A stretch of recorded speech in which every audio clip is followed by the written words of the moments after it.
اعوذ باللہ من الشیطان الرجیم، بسم اللہ الرحمن الرحیم۔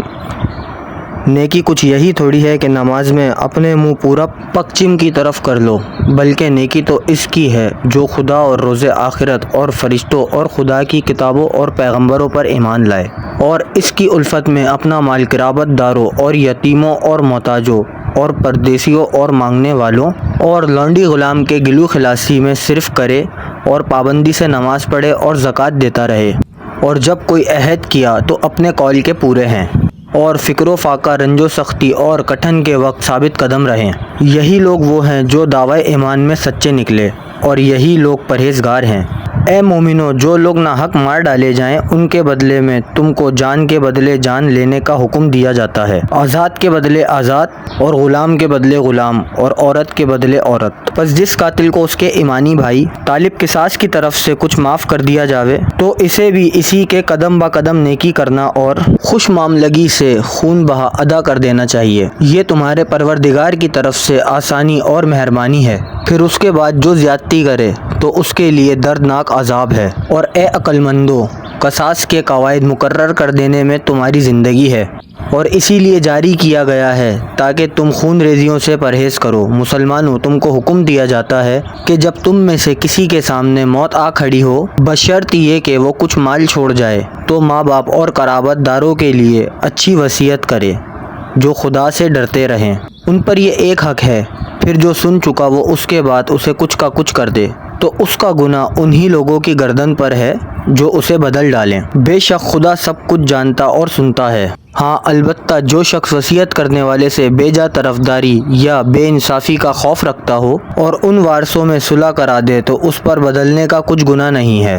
بے شک خدا بڑا بخشنے والا مہربان ہے۔ اے ایماندارو، روزہ رکھنا جس طرح تم سے پہلے کے لوگوں پر فرض تھا اسی طرح تم پر بھی فرض کیا گیا، تاکہ تم اس کی وجہ سے بہت سے گناہوں سے بچو، وہ بھی ہمیشہ نہیں بلکہ گنتی کے چند روز۔ اس پر بھی روزے کے دنوں میں سے جو شخص تم میں سے بیمار ہو یا سفر میں ہو تو اور دنوں میں جتنے قضا ہوئے ہوں گن کے رکھ لے، اور جنہیں روزہ رکھنے کی قوت ہے اور نہ رکھیں تو ان پر اس کا بدلہ ایک محتاج کو کھانا کھلا دینا ہے، اور جو شخص اپنی خوشی سے بھلائی کرے تو یہ اس کے لیے زیادہ بہتر ہے۔ اور اگر تم سمجھدار ہو تو سمجھ لو کہ فدیہ سے روزہ رکھنا تمہارے حق میں بہرحال اچھا ہے۔ روزے کا مہینہ رمضان ہے جس میں قرآن نازل کیا گیا جو لوگوں کا رہنما ہے، اور اس میں رہنمائی اور حق و باطل کے تمیز کی روشن نشانیاں ہیں۔ مسلمانوں، تم میں سے جو شخص اس مہینے میں اپنی جگہ پر ہو تو اس کو چاہیے روزے رکھے، اور جو شخص بیمار ہو یا سفر میں ہو تو اور دنوں میں روزے کی گنتی پوری کرے۔ خدا تمہارے ساتھ آسانی کرنی چاہتا ہے اور تمہارے ساتھ سختی کرنی نہیں چاہتا، اور شمار کا حکم اس لیے دیا ہے تاکہ تم روزوں کی گنتی پوری کرو، اور تاکہ خدا نے جو تم کو راہ پر لگا دیا ہے اس نعمت پر اس کی بڑائی کرو، اور تاکہ تم شکر گزار بنو۔ اے رسول، جب میرے بندے میرا حال تم سے پوچھیں تو کہہ دو کہ میں ان کے پاس ہی ہوں، اور جب مجھ سے کوئی دعا مانگتا ہے تو میں ہر دعا کرنے والوں کی دعا سن لیتا ہوں، اور جو مناسب ہو تو قبول کرتا ہوں۔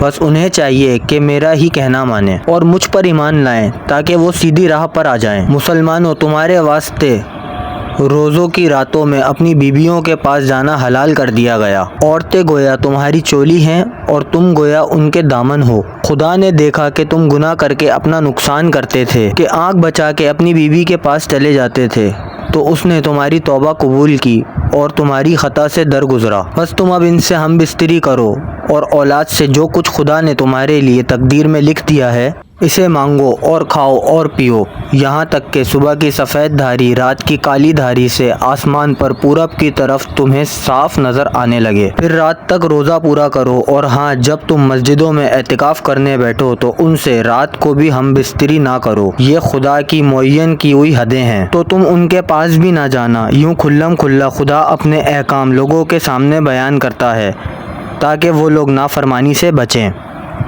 ویڈیو پسند آئی ہو تو چینل کو سبسکرائب کریں، بیل آئیکن دبائیں تاکہ ہر نیو ویڈیو کا نوٹیفیکیشن آپ کو مل سکے۔ ویڈیو کو لائک، کمنٹ اور شیئر ضرور کریں۔ شکریہ۔